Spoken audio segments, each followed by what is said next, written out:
मैं मनीष सर आपको physics with Manish channel में स्वागत करता हूं। तो कैसे हैं आप सभी। इसके पिछले वाले वीडियो में हम लोग बात किया था कि अक्षीय स्थिति में विद्युत विभव का मान कितना होता है। आज हम लोग बात करेंगे कि निरक्षीय स्थिति में। ठीक है, अक्षीय पढ़ लिए, आज पढ़ेंगे निरक्षीय स्थिति में। अगर आपने वो वीडियो नहीं देखा है तो आपसे भी रिक्वेस्ट है कि वो पहले वीडियो देख लीजिएगा, तब ये अच्छा से आपको समझ में आ जाएगा। ठीक है, चलते हैं। Electric potential, electric potential due to electric dipole moment, electric potential due to electric dipole moment on longitudinal कह सकते हैं, लॉन्गिट्यूडिनल पॉइंट, लॉन्गिट्यूडनल पॉइंट यानी उसके लंबवत में हमको विद्युत विभव का मान हमको ज्ञात करना है। अब लंबवत और किसकी वजह से, इलेक्ट्रिक डाइपोल मोमेंट की वजह से। ठीक है, तो हम लंबवत कब कह सकते हैं, मान लेते हैं ये कोई रेखा है, इसमें हम परपेंडिकुलर कैसे डाल सकते हैं। आप इसको परपेंडिकुलर भी कर सकते हैं। परपेंडिकुलर का मतलब होता है कितना डिग्री का एंगल बनना चाहिए, 90 डिग्री का। कोई भी ये लाइन है, इससे परपेंडिकुलर कैसे हो सकता है, ये 90 डिग्री का एंगल बनना चाहिए। ठीक है, तो इसी को हम लोग समझते हैं।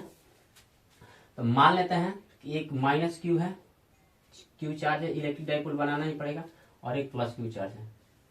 हम आपको पहले कल भी बताया था कि यहाँ से ये सेंटर के बीच की दूरी कितनी होती है, एल, और ये भी दूरी कितनी होती है, एल। टोटल दूरी की बात कर रहे हैं तो कितनी हो जाएगी, 12। अब इक्वेटोरियल पोजीशन, इक्वेटोरियल पोजीशन भी इसको कह सकते हैं। लिख दे क्या, कहीं छोड़ दीजिए, बोल दीजिए, काफी है। इक्वेटोरियल पोजीशन भी इसको कहते हैं। आप देखिए, तो इक्वेटोरियल पोजीशन का मतलब कितना डिग्री का एंगल बनना चाहिए, 90 डिग्री का एंगल। तो 90 डिग्री बनाने के लिए हम इस पे क्या डालेंगे, ऐसे लंब डालेंगे।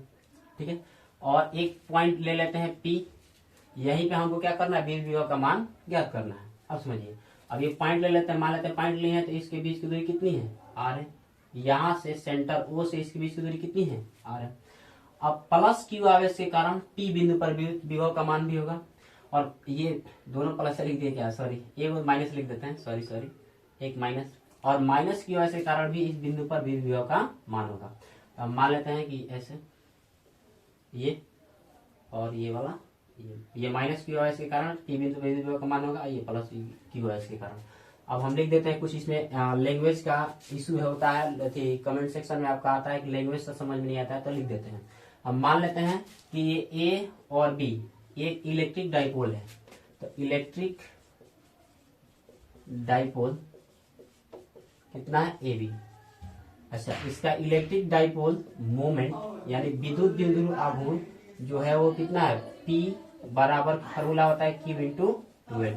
ये आपका लैंग्वेज हो गया। अब लिख देते हैं प्लस क्यू ऐसे कारण P बिंदु। अच्छा, आप ये एक बात और समझ लीजिए, ये L है, ये कितना है, R है। ये कितना डिग्री का एंगल बना रहा है, 90 डिग्री का। तो 90 डिग्री के सामने वाला कितना होता है, कम। तो कर्ण निकालने के लिए क्या हो जाएगा, इसकी और इसके बीच की दूरी रूट अंडर कितना हो जाएगी, L square plus R square. किसी को लिख सकते हैं L square plus R square. ये इसमें भी यही होगा, ये भी 90 डिग्री, ये L और ये R। ये अगर भुजा निकालेंगे तो रूट अंडर कितना हो जाएगा, L square plus R square, L square plus R square. तो हम लिखेंगे प्लस क्यू ऐसे कारण विद्युत विभव का मान किस पॉइंट पे, P पॉइंट पे। इंग्लिश में लिख देते हैं, electric potential at point P due two plus Q charge. Electric potential plus point P पर कितना होगा, पहले वाले के लिए क्या देगा था, V1, और ये बिंदु है एक पॉइंट चार्ज की तरह काम कर रहा है, तो P पॉइंट पर क्या था, KQ बटा R, तो KQ। और यहां से R इसकी कितनी है, root under L square plus R square. Equation क्या कर देते हैं, फर्स्ट, इसको इक्वेशन फर्स्ट। अब अगला ले लेते हैं माइनस क्यू एस के कारण T बिंदु पर विद्युत विभव का मान। तो लिखते हैं इलेक्ट्रिक पोटेंशियल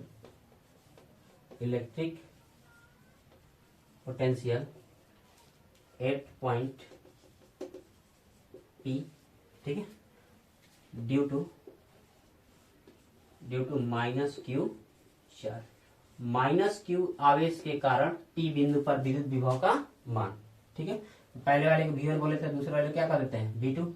तो ये देखिए माइनस क्यू आवेश के कारण तो के क्यू बटा आर होता है, ये आवेश माइनस है तो माइनस के क्यू, और इसका आर कितना है L square root under R square, root under L square plus R square. अगर हमको टोटल विभव निकालना हो, टोटल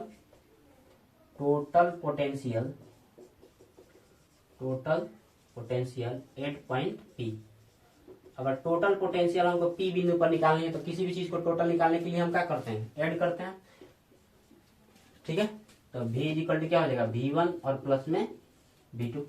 तो V1 का जो वैल्यू उसको रख दीजिए, V1 का वैल्यू कितना है K Q upon root under L square plus R square, L square plus R square. अब देखिए यहाँ पर, और V2 का जो वैल्यू है कितना है माइनस के क्यू बटा root under L square plus R square. तो ये प्लस और ये क्या माइनस, तो प्लस माइनस क्या हो जाएगा माइनस, तो minus K Q upon root under L square plus R square. ये देखिए ये प्लस में है, ये किस में है माइनस में, तो दोनों एक दूसरे क्या कर देंगे कैंसिल आउट कर देंगे।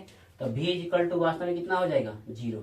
यानी निरक्षीय स्थिति में विद्युत विभव का मान 0 होता है, लेकिन विद्युत क्षेत्र का मान 0 नहीं होता है, सिर्फ किसका होता है विद्युत विभव का मान होता है। तो ये आप ध्यान रखिएगा, क्वेश्चन में पूछता है कि निरक्षीय स्थिति में विद्युत विभव का मान और विद्युत क्षेत्र में क्या संबंध है, ऑप्शन उसके अनुसार रहेगा। तो निरक्षीय विद्युत क्षेत्र का मान 0 नहीं होता है, अक्षीय विद्युत विभव का मान 0 होता है, ये आप बड़ी भली बात ही याद रखिएगा। तो आज के लिए इतना ही। जय हिंद, जय भारत।